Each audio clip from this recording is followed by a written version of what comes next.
how to add a link to an image in Shopify. Hey everyone, welcome back to my YouTube channel. In this video, I will show you exactly how to do so.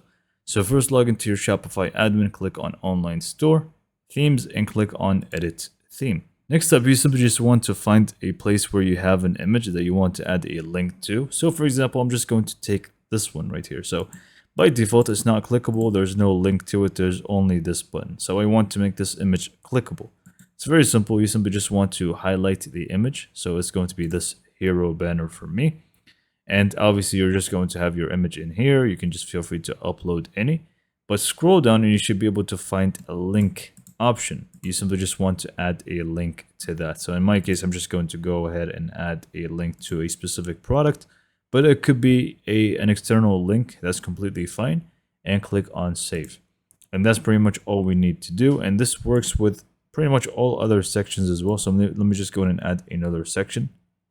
So in this case, I added a multi-column and I added this image. So you simply just want to click on it and again, just add a link to it. This time I'm just going to go collections, all collections, and that's pretty much it. So now what we can do is just click on save and deactivate the inspector so we can actually view things.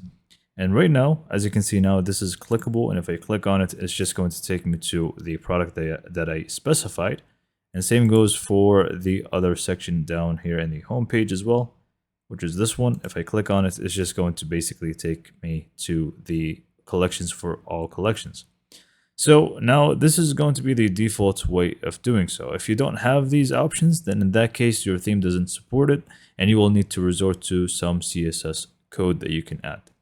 So hopefully you found this video to be informative and helpful. And for more information, subscribe to my YouTube channel and thank you for watching.